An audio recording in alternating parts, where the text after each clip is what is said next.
ନାରଦ ପୁରାଣ ଦ୍ୱାତ୍ରିଂଶ ଅଧ୍ୟାୟ ହରିଭକ୍ତ କଥନ। ଏଥୁ ଅନନ୍ତରେ ସୌନ କାଦି ଋଷି ଗଣ ସୁତଙ୍କୁ ପ୍ରଶଂସା କରି ପଚାରିଲେ ପୁଣ। ଆପଣ ଅଙ୍ଗର ଯୋଗ ସକଳ ଯେପରି ଜାଣିଥିଲ ତାହା ସବୁ କହିଲ ବିସ୍ତାରି। ଏକାଗ୍ର ଚିତ୍ତରେ ଆମ୍ଭେ କରିଲୁ ଶ୍ରବଣ ଆବର କଥାଏ କହ ପଚାରୁଛୁ ପୁଣ। ଆପଣ କହିଲ ହରି ଭକତ ଯେ ବ୍ୟକ୍ତି ଚାର ଯୋଗ ସିଦ୍ଧି ଲାଭ ହୁଅଇ ଝଟତି। ଏଣୁ ଆମ୍ଭେ ପଚାରୁଛୁ କରିବୁ ଶ୍ରବଣ କହ କି ପ୍ରକାରେ ହରି ହୁଅନ୍ତି ପ୍ରସନ୍ନ।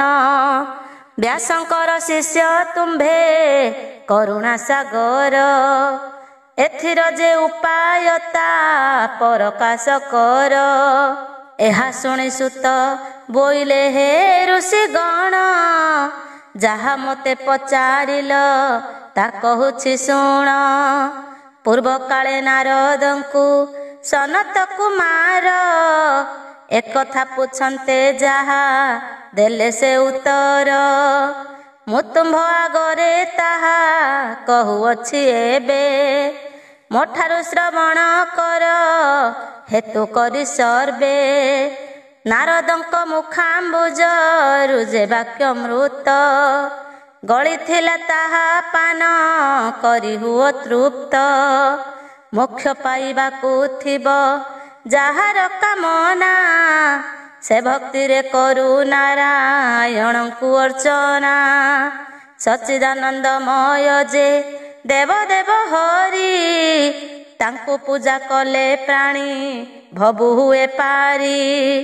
ଯେ ବଣ ମାନବ ଅଟେ ବିଷ୍ଣୁ ପରାୟଣ ତାକୁ କି କରିବେ ଗ୍ରହ ଗଣ ରିପୁ ଗଣ। ଗ୍ରହ ପୀଡ଼ା ରୋଗ ଶୋକ ଆଦି ଯେତେ କ୍ଲେଶ ତା ଯାଇ ନ ପାରେ କେବେ ହେଲେ ତାର ପାଶ। ରାକ୍ଷସେ ଭକ୍ଷଣ କରି ନ ପାରନ୍ତି ତାକୁ ଆବର ସକଳ ଶ୍ରେୟ ମିଳଇ ତାହାକୁ। ଯାର ଦୃଢ଼ ଭକ୍ତି ଥାଏ ଶ୍ରୀହରିଙ୍କ ପ୍ରତି କୌଣସି କାଳରେ ତାର ନାହିଁ କିଛି ଭୀତି।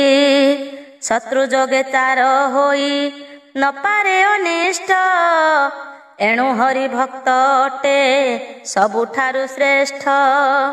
ପୁରୁଷ ଯେ ବଣ ପାଦ ଦ୍ୱୟରେ ଚାଲିଣ ହରିଙ୍କର ମନ୍ଦିରକୁ କରଇ ଗମନ। ଚାର ସେହି ପାଦ ଦ୍ୱୟ ସାର୍ଥକ ଅଟଇ ଆବର କଥାଏ ଶୁଣ କହୁଅଛି ମୁହିଁ। ଯାର ଭୃଜ ଦ୍ୱୟ ହରି ପୂଜାରେ ନିରତ ତାଠାରୁ କେ ଭାଗ୍ୟଶାଳୀ ନାହିଁ ଏ ଜଗତ। ହରିଙ୍କି ଦର୍ଶନ କରେ ଯେ ବଣ ନୟନ ଯେଉଁ ଜିହ୍ୱା କରେ ହରି ନାମ ଉଚ୍ଚାରଣ। ପ୍ରକୃତ ନୟନ ପ୍ରକୃତରେ ଜିହ୍ୱା ସେହି ସାଧୁ ଏ କଥା ସବୁଠାରେ ଛନ୍ତି କହି। ମୁଁ ମଧ୍ୟ କହୁଛି ହସ୍ତ ଟେକି ସତ୍ୟ କରି ସଂସାରେ କେ ନାହିଁ ହରି ଭକ୍ତ ସଙ୍ଗେ ସରି। କେବେଦ ଠାରୁ ବଡ଼ ହୋଇ ଶାସ୍ତ୍ର ଆଉ ନାହିଁ କେଶବ ଅପେକ୍ଷା ଶ୍ରେଷ୍ଠ ଦେବକେ ଅଛଇ। ଶ୍ରେଷ୍ଠ ହିତ କର ଯାର ଗର୍ଭ ଯେ ବଚନ ତା ଏବେ କହୁଛି ସର୍ବେ ହୃଦୟରେ ଘେନ। ସଂସାର ଅଟଇ ଦଗ୍ଧ ଅନିତ୍ୟ ସଂସାର ଏଥିରେ କେବଳ ହରି ପୂଜା ଏକା ସାର। ହରି ଭକ୍ତ କୁଠାରକୁ ଧରି ଯେଉଁ ଜନ ସଂସାର ପାଶକୁ କରି ପାରଇ ଛେଦନ। ସେ ପରମ ସୁଶୀ ହୁଏ ମୋହରେ ନ ପଡ଼ି ତାକୁ ମହାମାୟୀ ମୋକ୍ଷ ବାଟ ଦିଏ ଛାଡ଼ି। ଯାଚିତ ସର୍ବଦା ହରି ଧ୍ୟାନରେ ନିରତ ପ୍ରକୃତ ଅଟଇ ଏକା ତାର ସେହି ଚିତ୍ତ। ଆହେ ଋଷି ଗଣ ତୁମ୍ଭେ ହୋଇ ହୃଷ୍ଟ ମନା, ସନ୍ତତରେ କର କେଶବଙ୍କୁ ସମାର୍ଚ୍ଚନା। କେଉଁଠାରେ ଅଛନ୍ତି ସେ ହରି କି ପ୍ରକାର, ତା ନିର୍ଦ୍ଦେଶ କରିବାକୁ ଶକ୍ତି ନାହିଁ ମୋର। ଜିତାମ୍ବା ମହର୍ଷି ଗଣ ଧ୍ୟାନ ଯୋଗ ବଳେ, ତାହାଙ୍କୁ ପାରନ୍ତି ଦେଖି ହୃଦୟ କମଳେ। ସହଜରେ ଦୃଶ୍ୟ ନ ହୁଅନ୍ତି ସେ ଈଶ୍ୱର, କେହି ନ ଜାଣନ୍ତି ରୂପ ବନକୁ ତାଙ୍କର। କର ଚରଣକୁ ଆଦି ଇନ୍ଦ୍ରିୟ ଯେ ଅଛି, ସେ ସବୁ ଇନ୍ଦ୍ରିୟ ନାହିଁ ତାହାଙ୍କର କିଛି। ତଥାପି ଇନ୍ଦ୍ରିୟ କାର୍ଯ୍ୟ ସବୁ ସେ କରନ୍ତି, ନିଃସଙ୍ଗ ହେଲେ ହେଁ ସବୁଠାରେ ସେ ଅଛନ୍ତି।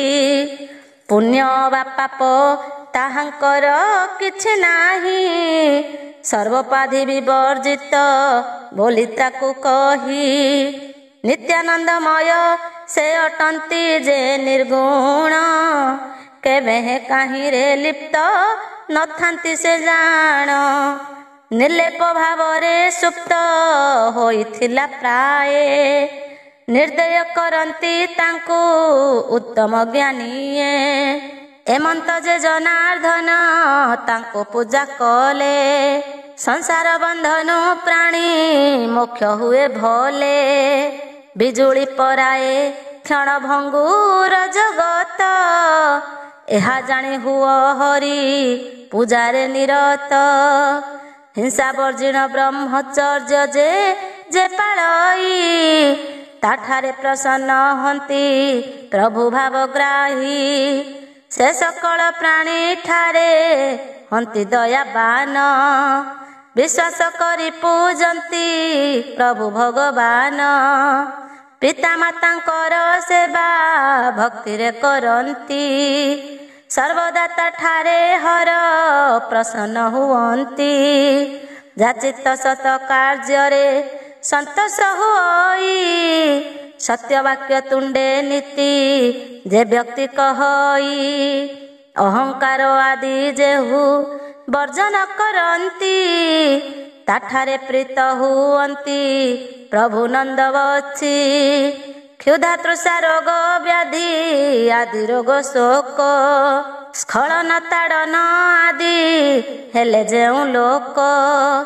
ହର ହର ବୋଲି ମୁଖେ ଉଚ୍ଚାରଣ କରେ, ସର୍ବଦା ପ୍ରୀତ ହୁଅନ୍ତି ହରି ତାହାଠାରେ। ପତି ପରାୟଣା ଅଟେ ଯେଉଁ ସତ୍ୟ ନାରୀ, ପ୍ରସନ୍ନ ହୁଅନ୍ତି ତାହା ଠାରେ ଦଇତ୍ୟାରୀ। ଅହଙ୍କାର ହୃଦୟରୁ କରିଣ ବର୍ଜନ, ପ୍ରଭୁଙ୍କ ପୂଜାରେ ରତ ଥାଏ ରାତ୍ର ଦିନ। ପ୍ରସନ୍ନ ହୁଅନ୍ତି ତାହା ଠାରେ ଦୟାମୟ, ତେଣୁ ଅରିଷ୍ଟ ତାହାର ଖଣ୍ଡତି ନିଶ୍ଚୟ। ଆହେ ଋଷି ଗଣ ଏହି କାରଣରୁ ମୁହିଁ, ଯାହା କହୁଅଛି ତାହା ଶୁଣ ମନ ଦେଇ। ଜନମିଥିଲେ ଜଗତେ ନିଶ୍ଚୟ ମରିବ, ବିଜୁଳି ପରି ଅସ୍ଥାୟୀ ଏ ଶରୀର ସର୍ବ। ତା ମଧ୍ୟରେ ଜୀବନ ଅଟେ ଅତ୍ୟନ୍ତ ଚଞ୍ଚଳ, ଯେତେ ଭୋଗ୍ୟ ବସ୍ତୁ ତାହା ସବୁ କ୍ଷୟଶୀଳ। ସମ୍ପଦ ବୋଲନ୍ତି ଯାରେ ସେ କ୍ଷଣ ଭଙ୍ଗୁର, ଏହା ଜାଣି ମନୁ ଅହଙ୍କାର କରି ଦୂର। ହରିଙ୍କ ପାଦ ପଦ୍ମରେ ଢାଳି ଦିଏ ମନ, ସେ ମୁଖ୍ୟ ପଦ ଦେବେ ଜଗତ ଜୀବନ। ଆହେ ଋଷି ଗଣ ତୁମ୍ଭେ ଦେଖୁଅଛ କିସ, ମାନବର 7 ବର୍ଷ ଅଟଇ ଆୟୁଷ। ତହିଁରୁ ଅର୍ଦ୍ଧେକ ବିତି ଯାଉଛି ନିଦ୍ରାରେ, ଅନେକ ଯାଉଛି ସ୍ନାନ ଭୋଜନ ବ୍ୟାପାରେ। ବିଷୟ ଭୋଗରେ ବାଲ୍ୟ ବାର୍ଦ୍ଧକ୍ୟରେ ଶୁଣ, କେତେକ ବୟସ ଚାଲି ଯାଏ ଅକାରଣ। ଏହି ହିସାବରୁ ସବୁ ବୁଝି ନେବ ଯେବେ କହ କେତେବେଳେ ଧର୍ମ କରିବେ ମାନବେ। ବାଳକ କାଳରେ କିବା ବୃଦ୍ଧ ବୟସରେ ସମ୍ଭବ କି ହରି ସେବା କରିବା ବିଧିରେ। ଏହା ଜାଣି ଯୌବନ ଥାଉ ଥାଉ ଜନେ ପ୍ରବୃତ୍ତ ହୁଅନ୍ତୁ ଧର୍ମ କର୍ମ ଅନୁଷ୍ଠାନେ। ଅହଙ୍କାର ଶୂନ୍ୟ ହୋଇ ଯୌବନ କାଳେ ଧର୍ମ ଅର୍ଜିଥିଲେ ସିନା ଅନ୍ତେ ପୁଣ୍ୟ ମେଳେ। ମାନବେ ବୃଥାରେ ପଡ଼ି ସଂସାର ଗର୍ଭରେ ଶେଷ କରନା ଦୁର୍ଲଭ କାଳକୁ ସତରେ। ନାନା ପଦର ଘର ମିଳେ ପରିପୂର୍ଣ୍ଣ ବ୍ୟାଧିର ନିରୟ ଅଟେ ଶରୀର ଜାଣ। ତାହା କେତେବେଳେ ଚିରସ୍ଥାୟୀ ଯେ ନୁହଁଇ ତେଣୁ ପାପ କର୍ମେ ମନ ନ ବଢ଼ାଅ କେହି। ଯଦ୍ୟପି ଜାଣ ଶରୀର ନୁହେଁ କେଭେ ଚିର ତେବେ ପାପ କର୍ମ ମାନ କାହିଁ ପାଇଁ କର। ନାନା ଦୁଃଖମୟ ଏହି ଅସାର ସଂସାରେ ବିଶ୍ୱାସ ନ କର ପୁତ୍ର ଦାରା ସମ୍ପଦରେ। ଏ ସତ୍ୟ ବଚନ ଯାହା କହୁଛି ବୁଝାଇ ଏ ଦେହ ଜାଣ କଦାପି ଚିର ଯେ ନୁହଁଇ। ଏଣୁ ଭକତିରେ ପୂଜା କରି ଶ୍ରୀହରିଙ୍କି ବୃଥାରେ ସମୟ ନଷ୍ଟ କରିବ କାହିଁକି। ମାନବ ଆଗରେ ଯେଉଁ ଦେହ ଅଭିମାନ ସେ କାଅଟଇ ସର୍ବ ନାଶର କାରଣ। ତାହା ତ୍ୟାଗ କରି କାମ କ୍ରୋଧ ଶୂନ୍ୟ ହୋଇ ଶ୍ରୀହରି ଚରଣେ ସେବା କର ମନ ଦେଇ। ତହିଁ ସେ ଅପାର ଲୟ ହୋଇବ ତୁମ୍ଭର। ଆବର ଏକଇ କଥା ଶୁଣ ମନ ସ୍ଥିର। ସଂସାରେ ମନୁଷ୍ୟ ଜନ୍ମ ଦୁର୍ଲଭ ଅଟଇ ଯେବେ ଭାଗ୍ୟ ବଳେ ତାହା ଲାଭ କରିଛଇଁ। ତେବେ ମୁଁ କହୁଛି ରତ ହୁଏ ଦେବାର୍ଚନେ ତହିଁରୁ ପରମ ଗତି ଲଭିବଟି ଦିନେ। କୋଟି କୋଟି ଯୋନି ମଧ୍ୟେ ଭ୍ରମିଣ ଏ ଜୀବ ସର୍ବଶେଷରେ ଆସୀଣ ହୁଅଇ ମାନବ। ଯାର ପୂର୍ବ ପୁଣ୍ୟ ଥାଏ ମାନବ ଗଣରେ ମନକୁ ବଳାଏ ସେହୁ ଦେବତା ପୂଜାରେ। ଦେବାର୍ଚନ ଜ୍ଞାନାର୍ଜନେ ଯୋଗାଦି ସାଧନେ ପ୍ରବୃତ୍ତ ହୁଅଇ ପୂର୍ବ ପୁଣ୍ୟ ଥିଲେ ଜନେ। ଦୁର୍ଲଭ ମନୁଷ୍ୟ ଦେହ ଧରି ଏ ସଂସାରେ ହରି ପୂଜା ନ କରଇ ଯିଏ ଏକବାରେ। ତାହାଠାରୁ ବଳି ମୂର୍ଖ ପାଷାଣ୍ଡକେ ଅଛି ମାନବ ଦେହରେ ତାର ଫଳ ନାହିଁ କିଛି। ଶ୍ରୀହରି ପୂଜିତ ହେଲେ ସେ ପୂଜକ ପ୍ରତି ସନ୍ତୋଷ ହୋଇଣ ବାଞ୍ଛା ଫଳର ପନ୍ତି। ସଂସାର ସାଗର ମଧ୍ୟେ ପଡ଼ି ଯେଉଁ ଜନ ହରିଙ୍କୁ ନ ପୂଜେ ଅବିବେକରେ ସେ ଗଣ୍ୟ। ବିଷ୍ଣୁ ଭକ୍ତି ଯେବେ ଥାଏ ଚଣ୍ଡାଳ ହୃଦୟରେ ଶ୍ରେଷ୍ଠ ବୋଲନ୍ତି ତାହାଙ୍କୁ ସର୍ବସିଦ୍ଧ ନରେ। ବିଷ୍ଣୁ ଭକ୍ତ ହୀନ ହୁଏ ଯେ ବଣ ବ୍ରାହ୍ମଣ ଚଣ୍ଡାଳ ଠାରୁ ଅଧମ ଅଟନ୍ତି ସେ ଜାଣ। ଏ କାରଣୁ କାମ କ୍ରୋଧ ଛାଡ଼ି ଅବିରତ ବିଷ୍ଣୁଙ୍କର ସେବା ମଧ୍ୟେ ସର୍ବେ ହୁଅ ରତ। ନାରାୟଣ ଯେବେ ତୁଷ୍ଟ ହେବେ ତୁମ୍ଭ ପରେ ସମଗ୍ର ଜଗତ ଶାନ୍ତ ହୋଇବେ ତୁମ୍ଭରେ। ସେ ବିଷ୍ଣୁ ବିନେ ଜଗତେ ବଡ଼ କେହି ନାହିଁ ଚରାଚର ପ୍ରାଣୀ ଲୀନ ହନ୍ତି ଅଙ୍ଗେ ଯାଇ।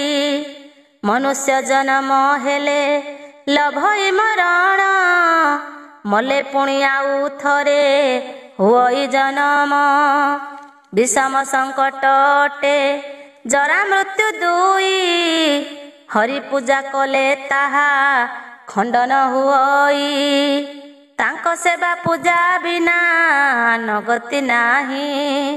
ଜନ୍ମ ମୃତ୍ୟୁ ଏ ସଂସାରେ ଖଣ୍ଡନ ନୁହଁଇ। ବିଷ୍ଣୁଙ୍କ ପାଦ ପୂଜନ ପୁଣି ନମସ୍କାର। ଯେ ଜନ କରେ ସଂସାର ବନ୍ଧ ଛିଣ୍ଡେ ତାର। ଏ କାରଣୁ ଯେ ମାନବ ଜ୍ଞାନ ଜନ ଥିବ। ସେ ଅବା କାହିଁକି ବିଷ୍ଣୁ ପୂଜା ନ କରିବ। ଉଚ୍ଚାରିବା ମାତ୍ରେ ବିଷ୍ଣୁଙ୍କର ନାମ ମାତ୍ର। ବ୍ରହ୍ମ ହତ୍ୟାଦି ପାତକ ହୋଇଯାଏ ପୂତ। ସେ ବିଷ୍ଣୁକୁ ପୂଜା କଲେ ମୋକ୍ଷ ପଦ ପାଇ। ବୈକୁଣ୍ଠେ ବସିବା ଶାସ୍ତ୍ର ମଧ୍ୟ ଅଛି ରହି। ହରିନାମ ଥାଉଁ ଥାଉଁ କିମ୍ପାଇଁ ମାନବେ। ମାୟା ବନ୍ଧନରେ ଘାଣ୍ଟି ହୁଅନ୍ତି ଏ ଭବେ। ସବୁବେଳେ ପାଶେ ପାଶେ ଅଛନ୍ତି ଶ୍ରୀଧର। ହେଲେ ନେତ୍ରକୁ ଦେଖା ନଯାଏ ପାପୀର। ଆହେ ଋଷି ଗଣ ବାର ବ୍ୟାଖ୍ୟା କରି। ସତ କରି କହୁଛି ମୁଁ ଆଗରେ ତୁମ୍ଭରି। ଯେତେ କାଳ ପର୍ଯ୍ୟନ୍ତେ ମାନବ ଗଣର ଇନ୍ଦ୍ରିୟ ଜନିତ ବ୍ୟାଧି ହୋଇଯାଏ ଦୂର। ତାହାରି ମଧ୍ୟରେ ଧର୍ମ ଅର୍ଜନ ନ କଲେ। ଇହ ପର କାଳେ ଶୁଭ ନ ଲଭେ ସେ ହେଳେ। ବ୍ୟାଧିଗ୍ରସ୍ତ ହୋଇ ଯମ ଦୂତ ମାନଙ୍କର କରାୟତ ହୁଏ ଯେଉଁ ସମୟରେ ନର। ସେତେବେଳେ ମୋକ୍ଷ ପାଇ ଅଭିଳାଷ କଲେ। ଥାଉ କି ସହଜେ ଯମ ହାତୁ ମୁକ୍ତି ମିଳେ। କିନ୍ତୁ ବେଳ ଥାଉଁ ଯେହୁ ହରିଙ୍କୁ ଭଜଇ। ସତ୍ୟ ମାର୍ଗରେ ସର୍ବଦା ଗମନ କରଇ। ଦେହୁ ତାର ପ୍ରାଣ ପକ୍ଷୀ ଯିବା ସମୟରେ। ବିମାନ ଘେନିଣ ବିଷ୍ଣୁ ଦୂତେ ଆନନ୍ଦରେ। ସେ ଜନ ପାଶରେ ଆସି ପ୍ରବେଶ ହୁଅନ୍ତି। ମହାସନ ମାନେ ବିଷ୍ଣୁ ପଞ୍ଜରକୁ ନିଅନ୍ତି। ଏକଥା ସଦା ବିଚାର କରି ଯେଉଁ ଜନ। ଶ୍ରୀହରି ଚରଣ ତଳେ ଦେଇଥାଏ ମନ। ନ ଜାଣି ପାରଇ ଏହା ଯେହୁ ଭ୍ରମେ ପଡ଼ି। ଇହ ପର ନଷ୍ଟ କରେ ସଂସାରରେ ଜଡ଼ି। ହେ ବିପେନ୍ଦ୍ର ମାନେ ତୁମ୍ଭେ ଶୁଣ ମନ ଦେଇ। ଊର୍ଦ୍ଧ୍ୱ କୁହ ନାଇଁ ସତ୍ୟ କରି କହେ ମୁହିଁ। ଦମ୍ଭାଚାର ତ୍ୟାଗ କରି ଚକ୍ରପାଣିଙ୍କର। ପାଦ ପଦ୍ମ ଚଳେ ସେବା କର ନିରନ୍ତର। ସେ ହରିତୃପତ ହେଲେ ସଂସାର ବନ୍ଧନ। ଅତି ସହଜରେ ହୋଇ ପାରଇ ଛେଦନ। କ୍ରୋଧ ଅହଙ୍କାରେ ଯେହୁ ଶରୀର ତ୍ୟଜଇ। ସାଧିତ କର୍ମର ଫଳ ସେ ଭୋଗ କରଇ। କ୍ରୋଧ ଏକା ଅଟେ ମନ ସ୍ଥାପର କାରଣ। କ୍ରୋଧ ହେତୁ ନ ତୁଟଇ ସଂସାର ବନ୍ଧନ। ଧର୍ମ ନଷ୍ଟ ହୋଇଯାଏ ହେଲେ କ୍ରୋଧ ବଶ। ଏହା ଜାଣି ତେଜା କରେ କ୍ରୋଧ ଯେ ମନୁଷ୍ୟ। ସଂସାର ବନ୍ଧନେ ସେହୁ କେଭେ ନ ପଡ଼ଇ। ଅତ୍ୟନ୍ତ ପବିତ୍ର କାର୍ଯ୍ୟ ତାହାର ଅଟଇ। ଜନ୍ମ ଗ୍ରହଣର ମୂଳ କାମ ଏକ ମାତ୍ର। କାମ ବୃଦ୍ଧି ହେଲେ ପାପ ହୁଅଇ ବହୁତ। ଯଶ କୀରତି ଦ୍ୱୟକୁ କାମ ନାଶ କରେ। ଏଣୁ ଯତ୍ନେ ବିସର୍ଜିବ କାମକୁ ସତ୍ୱରେ। ନାନା ଦୁଃଖର କାରଣ ମାଶ୍ଚର୍ଯ୍ୟ ହୁଅଇ।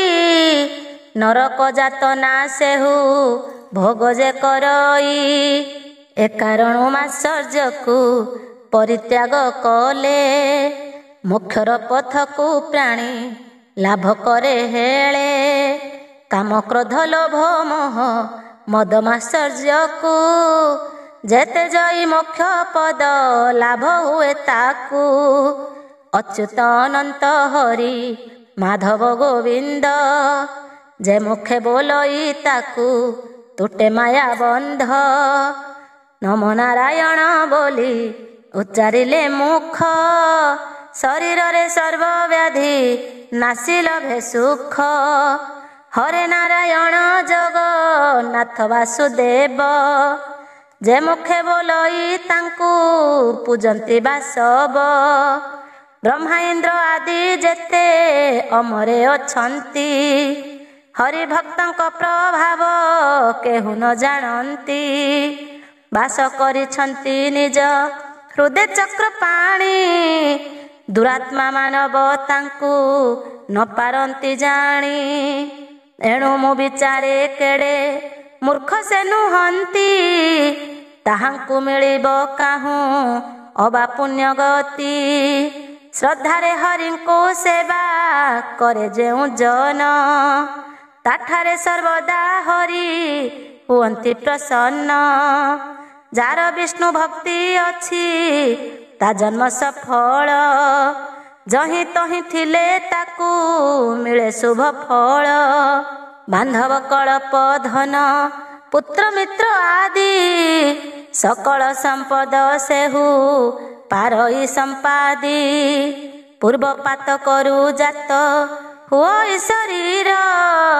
ପୁଣି ପାପ କର୍ମେ ରତ ହୁଏ ଯେଉଁ ନର। ତେବେ ମୋକ୍ଷ ପଥ ତାକୁ ମିଳିବ କିପରି। ଏ କଥାକୁ ମନ ମଧ୍ୟେ ବିବେଚନା କରି। ଶ୍ରୀହରି ଅଭୟ ପାଦେ ପଶିବ ଶରଣ। ସେ ମୋକ୍ଷ ହୁଅଇ ପୁଣି ଜନ୍ମ ନ ହୋଇଣ। ଯେଉଁମାନେ ଇହ ପର ବିଚାର କରନ୍ତି। ଅତୁଳ ସମ୍ପଦ ମାନ ମଧ୍ୟରେ ବାଛନ୍ତି। ହରି ପୂଜା ତାହାଙ୍କର ପକ୍ଷରେ ସମ୍ଭବ। ତାଙ୍କ ପୂଜା ଫଳେ ସବୁ ଇଷ୍ଟ ହୁଏ ଲାଭ। ହରିଙ୍କ ଚରଣେ ଭକ୍ତି ନଥାଏ ଯାହାର। କେଉଁ ଫଳ ଅଛି ପର ଜନମେ ତାହାର। ସତ୍କର୍ମରେ ଯେ ଧନ ବ୍ୟବହୃତ ନୁହଁଇ। ତେମନ୍ତ ଧନରେ ଅବା କେଉଁ ଫଳ ପାଇ। ସେ ଧନ ଜୀବନ ତାର ହେଉ ଧିକ ଧିକ। ଏଥିରେ କହିବା ପାଇଁ ଅଛି କି ଅଧିକ। ଯେ ବଣ ଶରୀର ହରି ସେବା ନ କରଇ। ସେ ଶରୀର ନୁହେଁ ପାପ ମନ୍ଦିର ଅଟଇ। ତାର କଳେବର ଅଟେ ପାପର ମନ୍ଦିର। ମାନବ ଜନ୍ମକୁ ସେହୁ ଅଟଇ ଅସାର। ଅହିସିରେ ମଣି ରହିଥିଲା ପରି ଜାଣ। ଅଲଡ଼ା ହୁଅଇ ଭୟଙ୍କର ଦିଶେ ପୁଣ। ବିଜୁଳି ସଦୃଶ୍ୟ କ୍ଷଣ ଭଙ୍ଗୁର ଐଶ୍ୱର୍ଯ୍ୟେ। ପ୍ରମତ୍ତ ହୋଇ ଯେ ଘୋର ସଂସାରେ ନିମଜ୍ଜେ। ତାହାର ମୁକତ ହେବା ଉପାୟ ଯେ ନାହିଁ। ମୁକ୍ତି ମାର୍ଗ ବା ତାଙ୍କୁ ମିଳିବ ତା କାହିଁ। ପୂର୍ବରୁ ସର୍ଜନା କରିଛନ୍ତି ପରମେଷ୍ଠି। ସୁରାସୁର ଭେଦେ ଦୁଇ ପରକାର ସୃଷ୍ଟି। ତା ମଧ୍ୟରେ ହରି ଭକ୍ତି ହୀନ ଯେଉଁମାନେ। କରତେ ଆସୁରୀ ସୃଷ୍ଟି ଅଟନ୍ତି ସେମାନେ। ଆଉ ଯେ ଅଟନ୍ତି ହରି ଭକ୍ତି ପରାୟଣ। ସେମାନଙ୍କୁ ଦୈବୀ ସୃଷ୍ଟି ବୋଲି ତୁମ୍ଭେ ଜାଣ। ଏ କାରଣ ହରି ଭକ୍ତି ପରାୟଣ ଯେତେ।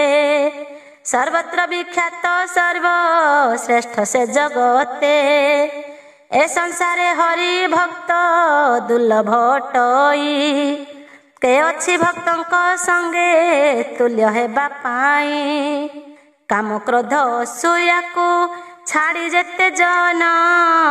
ବ୍ରାହ୍ମଣଙ୍କ ରକ୍ଷଣରେ କରନ୍ତି ଯତନ। ପ୍ରସନ୍ନ ହୁଅନ୍ତି ବାସୁ ଦେବତାଙ୍କ ପ୍ରତି। ତେଣୁ ଅନ୍ତକାଳେ ମୋକ୍ଷ ଲାଭ ସେ କରନ୍ତି। ସତ୍ପାତ୍ରରେ ଦାନ ଦେଇ ହରି ସେବା କଲେ। ନିଶ୍ଚୟ ପରମ ପଦ ଲାଭ ହୁଏ ଭଲେ। ସଂସାର ତାପରେ ପରିତୃପ୍ତ ଯେତେ ଜନ, ହରି ତାହାଙ୍କର ଗତି ଏ ନିଶ୍ଚୟ ଜାଣ। ଶ୍ରବଣରେ ହରି ନାମ ଶୁଣିବା ମାତ୍ରକେ, ପରମ ପଦକୁ ପ୍ରାଣୀ ଲୋଭଇ ନିଶଙ୍କେ। ଗତି ମୁକ୍ତି ଦାତା ହରିଙ୍କର ପଦାମ୍ବୁଜ, କ୍ଷେତ୍ର ମୋହନକ ହୋଇ ଭକ୍ତି ଭାବେ ଭଜ। ଇତି ଶ୍ରୀ ବୃହତ୍ ନାରଦ ପୁରାଣେ ହରିଭକ୍ତି କଥନେ ନାମ ଦ୍ୱାତ୍ରିଂଶ ଅଧ୍ୟାୟ। ତ୍ରୟତ୍ରିଂଶ ଅଧ୍ୟାୟ ହରି ମହାତ୍ମ୍ୟ ପ୍ରସଙ୍ଗେ ଦେବମାଳି ଚରିତ ବର୍ଣ୍ଣନ। କହନ୍ତି ଯେ ଋଷି ଗଣ ଅଗ୍ରତରେ ସୂତ, ଏଣୁ ଅନନ୍ତରେ ଶୁଣ ପୂର୍ବ ଚରିତ।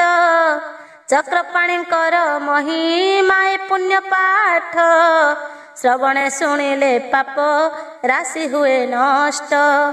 ଶତ୍ରୁତୁଲ୍ୟ ଇନ୍ଦ୍ରିୟଙ୍କୁ ଯେଉଁ ଯୋଗୀ ଗଣ, ଆତ୍ମା ଯୋଗ ବଳେ ପରା ଜୟ କରି ପୁଣ। ସମାଧି ଗୁଣରେ ଯୁକ୍ତ ହୋଇ ସନ୍ତତରେ, ଅର୍ଚ୍ଚନା କରନ୍ତି ଶ୍ରୀ ହରିଙ୍କି ଭକତିରେ। ପୁଣି ଯେଉଁମାନେ ତୀର୍ଥ ସ୍ନାନ ବ୍ରତ ଦାନ, ଯଜ୍ଞ ତପ ଆଦି କର୍ମେ ବିଶୁଦ୍ଧ ହୋଇଣ।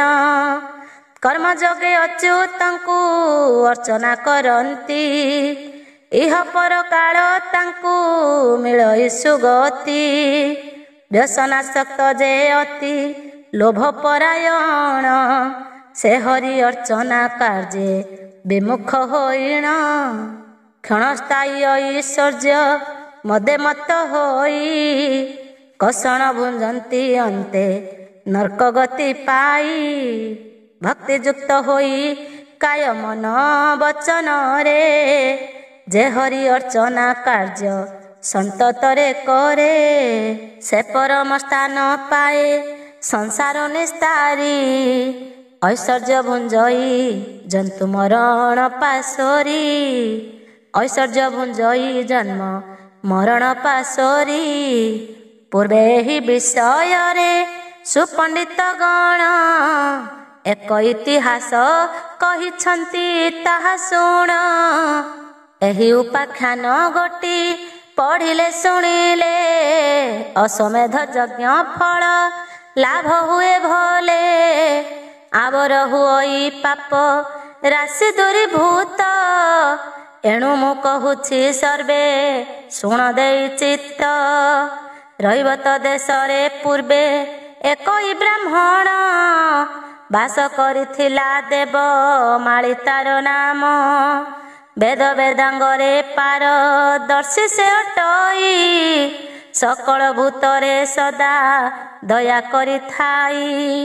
ପୁଣି ସେ ଅଟଇ ହରି ପୂଜା ପରାୟଣ, ଉତ୍ତମ ମାର୍ଗରେ ଚଳି କାଟୁଥାଏ ଦିନ। କେବଳ ସେ ପୁତ୍ର ମିତ୍ର କଳତ୍ର ପୋଷଣେ, ବାଣିଜ୍ୟ କରଇ କିଛି ଦ୍ରବ୍ୟ ଉପାର୍ଜନେ। ଦ୍ରବ୍ୟାଦ୍ରବ୍ୟ ଆଦି ପୁଣ୍ୟ ବସ୍ତୁ ମିଳେ ଯାହା, ଲାଭ ପାଇଁ କିଣା ବିକା କରୁଥାଏ ତାହା। ଚଣ୍ଡାଳଙ୍କ ଠାରୁ ପ୍ରତି ଗ୍ରହ ସେ କରିଣ, ଲୋଭରେ କରଇ ନାନା ଦ୍ରବ୍ୟ ଆହରଣ। ପତ୍ନୀର ବୋଲରେ ତପ ବିକ୍ରୟ ସେ କରି, ଆଣଇ ଅନେକ ଧନ ଆନନ୍ଦରେ ପୁରୀ। ଧନ ଲୋଭେ ପର ପାଇଁ ତୀର୍ଥଯାତ୍ରା କଲେ, ସେ ଧନ ବଢ଼ାଏ ପୁଣି ବାଣିଜ୍ୟ ସୂତ୍ରରେ। ଏହିପରି କିଛି କାଳ ହୋଇଯାନ୍ତେ ଗତ, କ୍ରମରେ ହୋଇଲେ ଦୁଇ ପୁତ୍ର ତାର ଜାତ। ଯେଉଁ ବେନି ପୁତ୍ର ତାର ହୋଇଲେ ଜନମ, ଯଜ୍ଞମାଳି ସୁମାଳି ଯେ ହେଲା ତାଙ୍କ ନାମ। ଏକୁ ଏକ ରୂପବନ୍ତ ସେବେନି କୁମାର, ଆକୃତିରେ ତୁଲ୍ୟ ଦୁହେଁ ଅତ୍ୟନ୍ତ ଚତୁର। ପୁତ୍ରଙ୍କ ଉପରେ ସ୍ନେହ ରଖି ସେ ବ୍ରାହ୍ମଣ, ଧନାର୍ଜନେ ନାନା ଶିକ୍ଷା କରିଲା ପ୍ରଦାନ।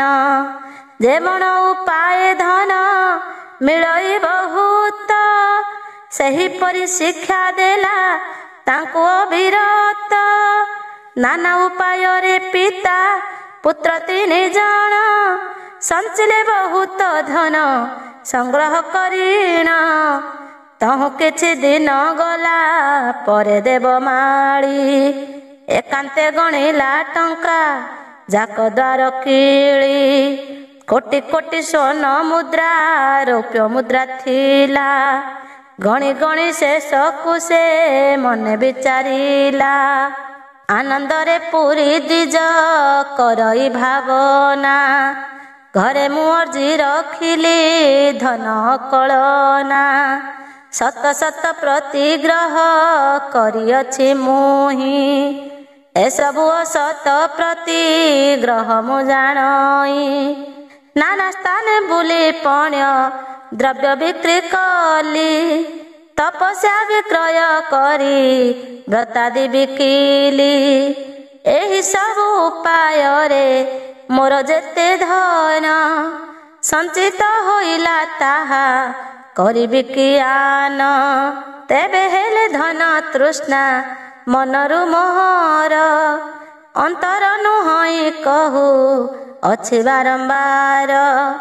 ଏତେ ଧନ ସୁନା ରୂପା ଥିଲା ଠାରେ ମୁହିଁ, ମାନସରୁ ଧନ ତୃଷ୍ଣା ଛାଡ଼ି ପାରୁନାହିଁ। ଆଜିଠାରୁ କରୁଛି ମୁଁ ମନରୁ ଭାବନା, ମେରୁଦମ୍ଭ ସମାନରେ ମିଳୁ ମୋତେ ସୁନା। ସବୁ ଅନର୍ଥର ମୂଳ ଧନ ଯେ ଅଟଇ, ଯେ ତାହା ଛାଡ଼ିଛି ମହା ସୁଖୀ ଜନ ସେହି। ଧନ ତୃଷ୍ଣା ସାର ଅଛି ତାର ଆଉ ଯେତେ, ଅଭିଳାଷ ଥାଏ ତାହା ପୂରଣ କରନ୍ତେ।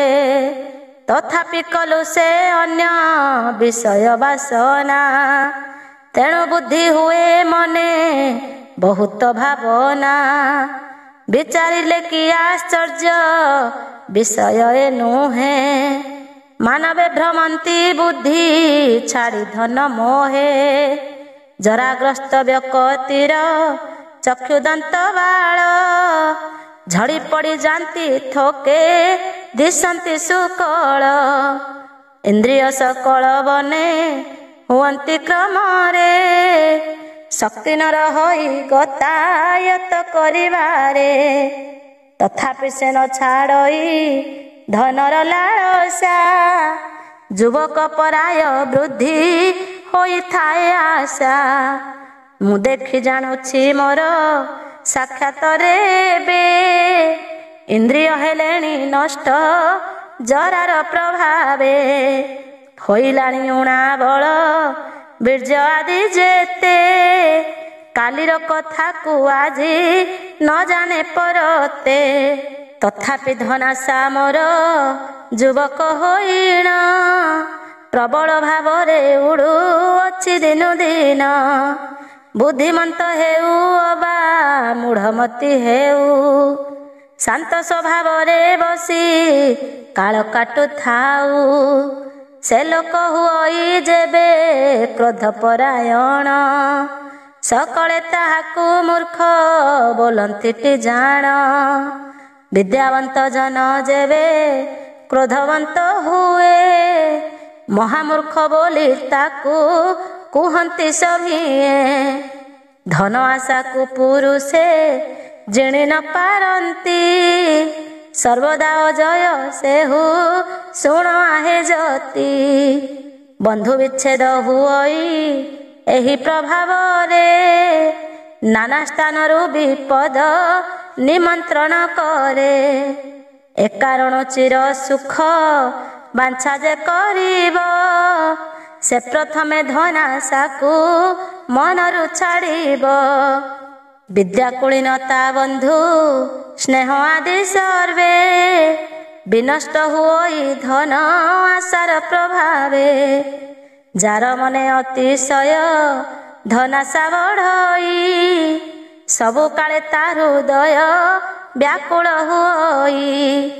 ସନ୍ତତରେ ଶୋକାକୁଳ ହୋଇ ସେ ପୁଣି ମୋହାଚ୍ଛନ୍ନ ହୋଇ କିଛି ନ ପାରଇ ଜାଣି ଅପମାନ ଆଦି ଦୁଃଖ ହୁଏ ଯେ ସମ୍ଭବ ତାହା ସେହୁ କରି ନ ପାରଇ ଅନୁଭବ ଆଶାର ଏ ସବୁ ଦୋଷ ଥିବାଠାରେ ମୁହିଁ ଏତେ ଧନ ରଜିଲି ବହୁ କ୍ଲେଶ ପାଇ ସଂଖ୍ୟା ନାହିଁ ଯେତେ ଧନ କଲି ଉପାର୍ଜନ ଏବେ ବାର୍ଦ୍ଧକ୍ୟରେ ଦେହ ହେଲା ମୋର ଜୀର୍ଣ୍ଣ ଦୃଷ୍ଟି କ୍ଷୀଣ ହେଲା କେଶ ଦିଶିଲା ସୁକଳ ଗଣ୍ଠି ମାନ ଖସିଗଲା ଥକିଗଲା ବଳ ପରଲୋକେ ସୁଖ ଅନୁଭବ ହେବା ପାଇଁ ଏବେ ଚେଷ୍ଟା କରିବାର ଉଚିତ ଅଟଇ ଯେବେ ନ କରିବ ପର ଲୋକକୁ ବିଚାର ଏ ମନୁଷ୍ୟ ଜନ୍ମ ମୋର ହୋଇବ ସାର ଏମନ୍ତ ବିଚାର ମନେ ପାଞ୍ଚି ଦେବ ମାଳି ସ୍ଥିର କଲା 3-4 ଦିନ ଯାଏ ଭାଳି ତତକ୍ଷଣେ ଧର୍ମ ପଥେ ପ୍ରବୃତ୍ତ ହୋଇଣ 4 ଭାଗ କଲା ଅର୍ଜି ଥିଲା ଯେତେ ଧନ ଅର୍ଜନ ହେବାର ନିଜେ 2 ଭାଗ ନେଲା ବାକି 2 ଭାଗ 2 କୁମରଙ୍କୁ ଦେଲା ନିଜେ ଅର୍ଜିଥିବା ପାପ ରାଶି କ୍ଷୟ ଅର୍ଥେ ଖୋଳାଇଲା କେତେ ଜଳାଶୟ ରାଜପଥେ ଅସଂଖ୍ୟକ ଦେବାଳୟ କୁସୁମ ଉଦ୍ୟାନ ଅନେକ ସ୍ଥାପିଲା ଖର୍ଚ୍ଚ କରି ନିଜ ଧନ ତଡ଼ା ଗୋଆବର କୂପ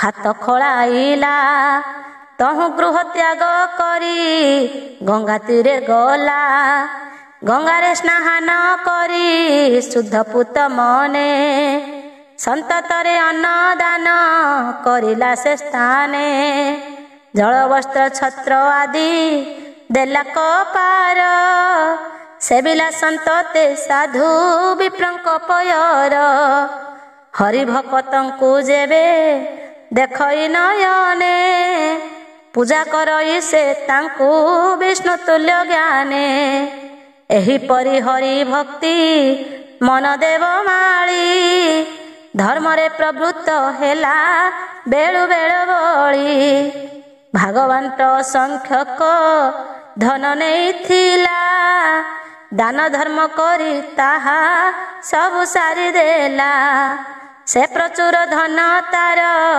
ହୋଇଯାନ୍ତେ ଶେଷ ତପ କରିବାକୁ ଗଲା ହୋଇଣ ହରସ କ୍ରମେ ହରିଦ୍ୱାର ଅତି କ୍ରମ କରି ଗଲା ବଦରିକା ଆଶ୍ରମରେ ଯାଇ ପ୍ରବେଶିଲା ନର ନାରାୟଣଙ୍କର ଯେ ବାସଭବନ ଜଗତ ମଧ୍ୟରେ ସେହୁ ଏକ ପୁଣ୍ୟ ସ୍ଥାନ ସେହି ବଦରିକାଶ୍ରମେ ପ୍ରବେଶ ହୋଇ ସେ ଧର୍ମେ ମନ ଦେଲା ପର ଲୋକ ଗତି ଆସେ ସେ ପୁଣ୍ୟ ଆଶ୍ରମେ ପୁଣି କଲା ଦର୍ଶନ ବାସ କରିଛନ୍ତି ଅସଂଖ୍ୟକ ତପୋଧନ ମୁନି ଋଷି ସିଦ୍ଧ ସାଧ୍ୟ ସାଧୁ ବିପ୍ର ଯେତେ ସେ ଆଶ୍ରମେ ଛନ୍ତି ତାହା କହିବି ମୁଁ କେତେ ତାଙ୍କୁ ଦେଖି ଦେଖି ଦେବ ମାଳି ଚଳିଗଲା କିଛି ଦୂରେ ଋଷି ଆଶ୍ରମ ଦେଖିଲା ଚତୁର୍ଦିଗ ଫଳ ପୁଷ୍ପେ ଆଶ୍ରମ ଶୋଭିତ ଅସଂଖ୍ୟକ ତରୁ ଲତା ହୋଇଛି ବେଷ୍ଟିତ ଶାସ୍ତ୍ର ଅର୍ଥ କରି ହରି ପାରେ ମନ ଦେଇ କେତେ ବୃଦ୍ଧ ଋଷି ବାସ କରିଛନ୍ତି ତହିଁ କେତେ କରୁଛନ୍ତି ପରମ ବ୍ରହ୍ମଙ୍କର ସ୍ତୁତି କେତେ ଋଷି ସମାଧିରେ ମଗ୍ନ ହୋଇଛନ୍ତି କେତେ ମୁନି କରୁଛନ୍ତି ବିଷ୍ଣୁଙ୍କର ପୂଜା ଉଚ୍ଚେ ବେଦ ପଢୁଛନ୍ତି କେତେ ବ୍ରହ୍ମ ଦ୍ୱିଜା ହିଂସ୍ର ବୋଲି କରି ଦେଖା ନାହିଁ ସେ ସ୍ଥାନରେ। ଅନୁରାଗ ବହି ଚାଲୁଛନ୍ତି ପରସ୍ପରେ। ବ୍ୟାଘ୍ର ଭାଲୁ ଆଦି ହିଂସ୍ର ଜନ୍ତୁ ଏ ସେ ସ୍ଥାନେ। ଗୋଟିଏ ନାହାନ୍ତି ଖୋଜି ଦେଖିଲେ ନୟନେ। ଏ ସନକ ଆଶ୍ରମରେ ମିଳି ଦେବମାଳା। ନୟନେ ଦେଖିଲା ଏକ ବୃଦ୍ଧ ତପଶାଳୀ। ସେ ଋଷି ଅଟନ୍ତି ରାଗ ଦେଶ ବିବର୍ଜିତ। ଆବର ସମାଧି ଗୁଣେ ହୋଇଛନ୍ତି ଯୁକ୍ତ। ଜାଣନ୍ତି ବୋଲିଣ ନାମ ଅଟଇ ତାଙ୍କର। ପାଚି ଝଡ଼ିଥିବା ପତ୍ର କରନ୍ତି ଆହାର। ଅତ୍ୟନ୍ତରେ ଜୀର୍ଣ୍ଣ ଶୀର୍ଣ୍ଣ ଦିଶୁଅଛି ଦେହ। ଉଦାସୀନ ଧର୍ମାତ୍ମା ସେ ନାହିଁ ମାୟା ମୋହ।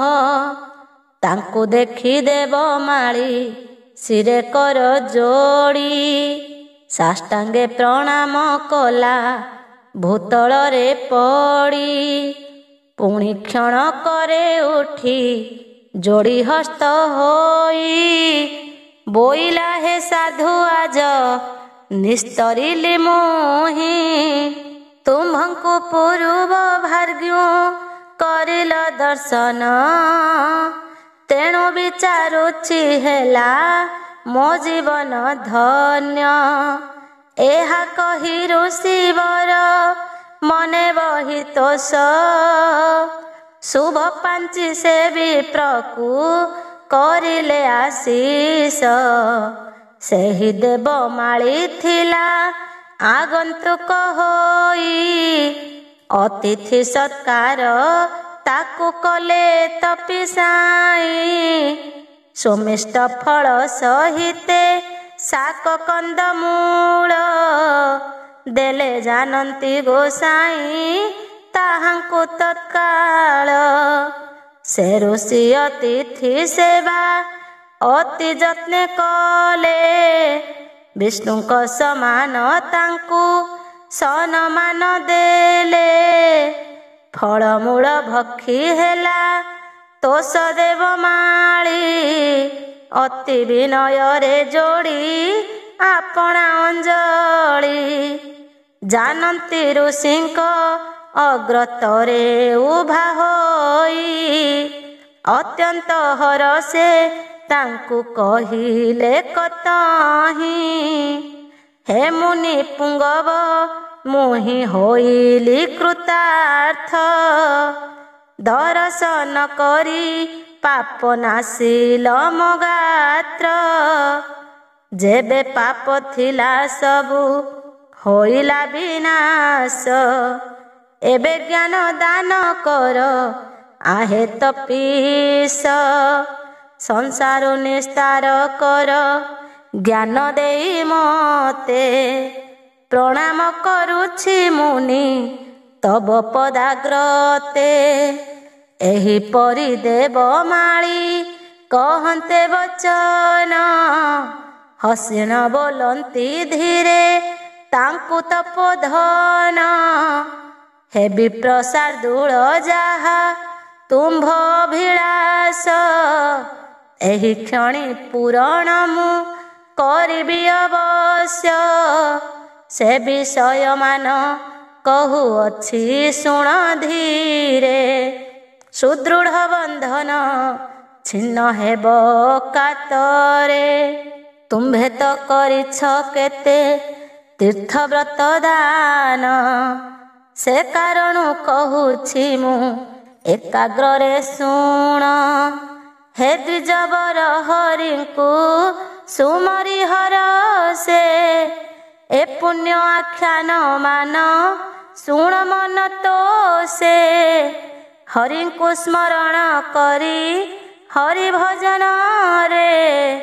ପ୍ରବୃତ୍ତ ହୁଅ ହେ ସାଧୁ ବିପ୍ରେଣ ବୋଲରେ।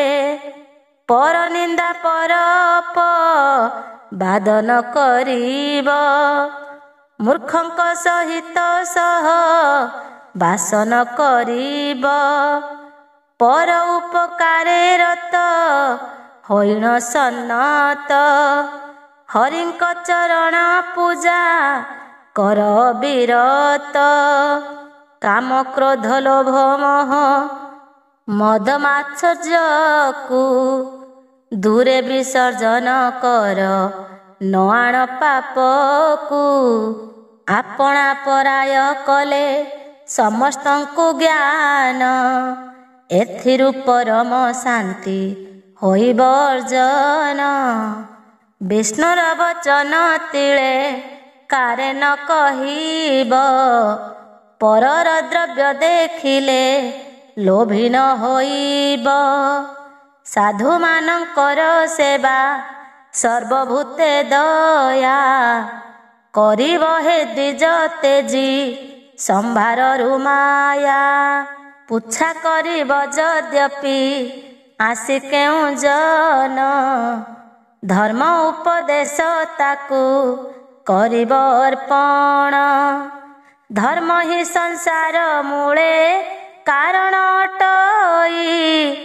ମୂଳକୁ ତେଜିକି ଡାଳ ଜୀବନେ ବଞ୍ଚଇ। ତେଣୁ ଯେହୁ ଆସି ତବ ପାଶେ ପ୍ରବେଶିବ। ନିଜ କୃତ୍ୟ ଧର୍ମ ତାକୁ ଉପଦେଶ ଦେବ। ଅନାଚାର ଲୋକ ସଙ୍ଗେ ସଙ୍ଗୀ ନ ହୋଇବ। ଅତିଥିଙ୍କୁ ପ୍ରତିଦିନ ସନ୍ତୋଷ କରିବ। ଅତିଥିଙ୍କୁ ଆତ୍ମ ସମାନରେ ସେବା କଲେ ତହିଁରୁ ଅପାର ପୁଣ୍ୟ ଜାତ ହୁଏ ଭଲେ। କାମନାକୁ ତେଜି ପତ୍ର ପୁଷ୍ପ ଫଳ ଜଳ। କୋମଳ ପଲ୍ଲବ ରାଜି ନବ ଦୁର୍ବାଦଳ। ଭକ୍ତି ଭରେ ଏହା ଦେଇ ଜଗନ୍ନାଥଙ୍କର ପୂଜାରେ ନିଯୁକ୍ତ ହୋଇ ଥିବ ନିରନ୍ତର। ଋଷି ଦେବ ପିତୃଙ୍କର ପୂଜା ତର୍ପଣରେ ନିଯୁକ୍ତ ହୋଇ ନ ରହି ଥିବ ସନ୍ତତରେ। ଯଥୋଚିତ ଭାବେ ଅଗ୍ନି ପରିଚର୍ଯ୍ୟା କରି ଆନନ୍ଦରେ କଟାଇବ ଦିବସ ସାର୍କରି। ଦେବାଳୟ ସମାର୍ଜନ କରି ପ୍ରତିଦିନ ଗୋମୟ ମୃତ୍ତିକା ଜଳେ ଲିପୁଥିବ ପୁଣ। ଜୀର୍ଣ୍ଣ ଭଗ୍ନ ଦେବ ଗୃହ ଦେଖିଲେ ନୟନେ ପୁଣି ଉଦ୍ଧାର ତାହାଙ୍କୁ କରିବ ଯତନେ। ଶ୍ରୀ ବିଷ୍ଣୁଙ୍କ ମନ୍ଦିରରେ ମିଳି ପ୍ରତିଦିନ ସନ୍ଧ୍ୟା ସମୟରେ କରୁଥିବ ଦୀପଦାନ। ବିଷ୍ଣୁଙ୍କୁ ପୂଜିବ କନ୍ଦ ମୂଳ ଫଳ ଦେଇ ନମସ୍କାର ପ୍ରଦକ୍ଷିଣ କରୁଥିବ ତହିଁ। ପୁରାଣ ଶୁଣିବ ବା ପଢ଼ିବ ଶ୍ରଦ୍ଧାରେ ବେଦ ପାଠ କରୁଥିବ ଯଥା ସମୟରେ। ଏହିପରି ଯେବେ କରିପାର ପ୍ରତିଦିନ ନିଶ୍ଚୟ ତୁମ୍ଭର ଲାଭ ହୋଇବଟି ଜ୍ଞାନ। ଉତ୍ତମ ଜ୍ଞାନ ଲଭିଣ ଏ କର୍ମର ବଳେ ଆବାସ କରିବ ସନାତନ ବିଷ୍ଣୁ ଆଳେ। ସକଳ ଶାସ୍ତ୍ରରେ କହିଛନ୍ତି ବୁଦ୍ଧଗଣ ଜ୍ଞାନୋଦୟ ହେଲେ ପାପ ହୁଅଇ ଦହନ।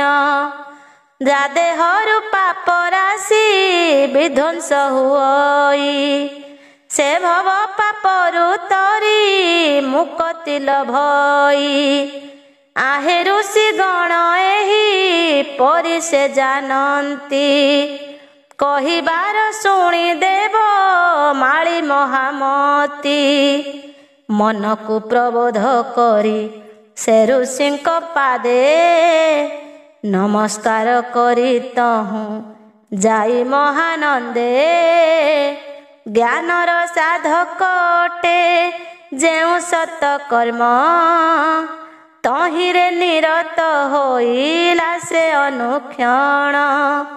ସତକର୍ମେ ରତ ହୋଇ ବାରୁ ପ୍ରତିଦିନ ହୃଦୟରେ ପ୍ରକାଶ ହେଲା ଲେଶ ମାତ୍ର ଜ୍ଞାନ। ଏହିପରି କେତେ ଦିନ ଗତ ହେଲା ପରେ ଦିନେ ଦେବମାଳି ସେହି ଜ୍ଞାନ ପ୍ରଭାବରେ ମନେ ମନେ ବିଚାରିଲା ମୁଁ କିଏ ଅଟଇ, ମୋର କି କର୍ତ୍ତବ୍ୟ କିମ୍ପା ଜନମିଛି ମୁହିଁ। ମୋର ରୂପ କି ପ୍ରକାର କିସ ମୁଁ କରୁଛି, ମୁଁ ଏକ ଅଟଇ ଅବା ଅନେକ ହୋଇଛି। ଏହା ସବୁ ମନେ ମନେ କରି ସେ ବିଚାର, ତଥିରୁ କିଛି ହିଁ କରି ନ ପାରିଲା ସ୍ଥିର। ଭାବି ଭାବି କିଛି ସ୍ଥିର କରି ନ ପାରନ୍ତେ ତତକ୍ଷଣେ ଉଠିଗଲା ବ୍ୟାକୁଳିତ ଚିତ୍ତେ। ଜାନନ୍ତି ଋଷିଙ୍କ ପାଶେ ଯାଇ ପ୍ରବେଶିଲା, ନମସ୍କାର କରି ତାଙ୍କୁ ବିନୟେ କହିଲା ହେ ଗୁରୁ ମୋ ଚିତ୍ତ କିମ୍ପା ବିଭ୍ରମ ହୋଇଛି। ନିଶ୍ଚୟ କରି ମୁଁ ଜାଣି ପାରୁନାହିଁ କିଛି, କୌଣସି ବିଷୟ କରି ପାରୁନାହିଁ ସ୍ଥିର। ଦୟାକରି କହ ଗୁରୁ ମୋତେ ପୁନର୍ବାର, ଜାନନ୍ତି ବୋଇଲେ ଯାହା ପଚାରୁଛ ମୋତେ। ମୁଁ ତାହା କହୁଛି ସର୍ବେ ଶୁଣ ତ ସଚିତେ।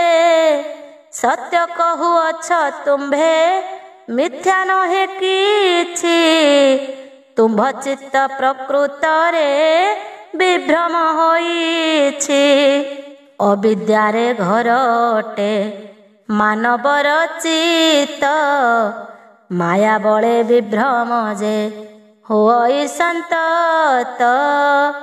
ତେଣୁ ସଦ୍ଭାବକୁ ପ୍ରାଣୀ ଜାଣି ନ ପାରଇ, ଅଜ୍ଞାନ ବଶରେ ପଡ଼ି ଭ୍ରମି ମରୁଥାଇ।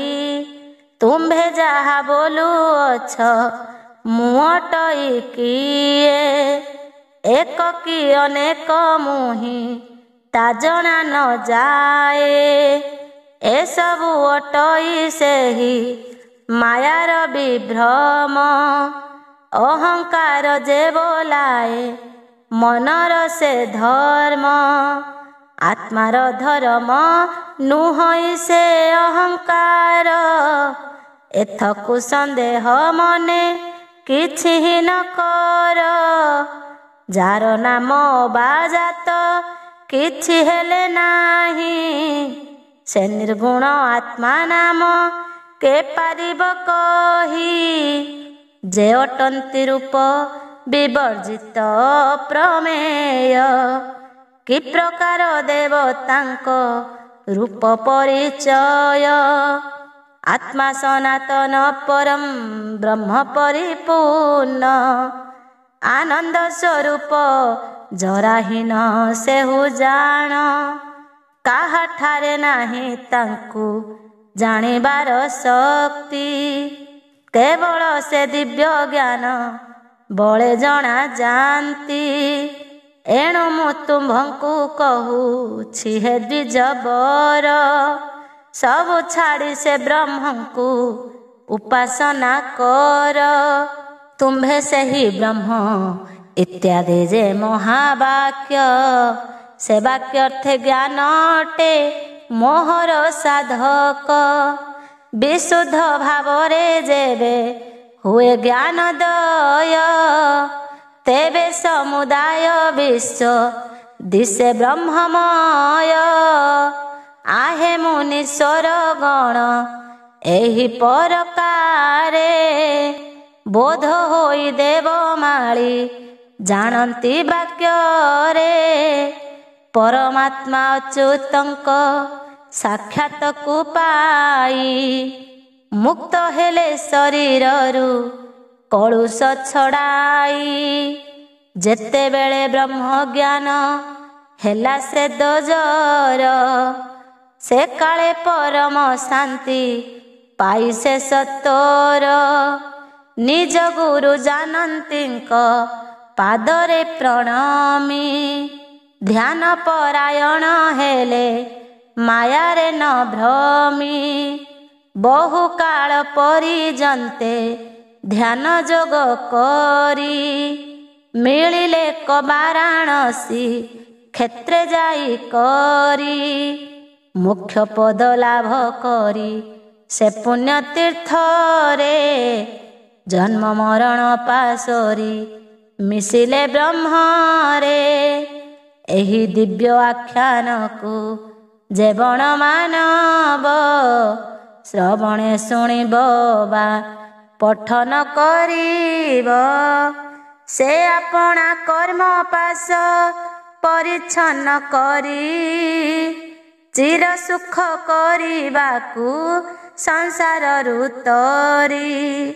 ଶ୍ରୀହରି ପୟର ଚିନ୍ତି କହେ କ୍ଷେତ୍ର ଛାର ଏ ଭବ ସାଗର ମଧ୍ୟୁ ତର ସର୍ବନର। ଇତି ଶ୍ରୀ ବୃହତ୍ ନାରଦ ପୁରାଣେ ହରି ମହାତ୍ମ୍ୟ ପ୍ରସନ୍ନେ ଦେବମାଳି ଚରିତ ବର୍ଣ୍ଣନେ ନାମ ତ୍ରୟୋତ୍ରିଂଶ ଅଧ୍ୟାୟ।